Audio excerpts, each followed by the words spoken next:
ಸಾರಿ ಕಾವೇರಿ, ನನಗೆ ಕ್ಷಮಿಸ್ಬಿಡು.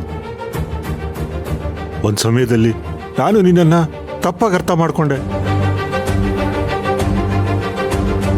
ಹೌದು ಕಾವೇರಿ, ನೀನು ದೇವತೆ. ಹೋಗಿ ಹೋಗಿ ನಾನು ನಿಂಗೆ ಬಾಯಿಗೆ ಬಂದಾಗೆಲ್ಲ ಮಾತಾಡ್ಬಿಟ್ಟೆ.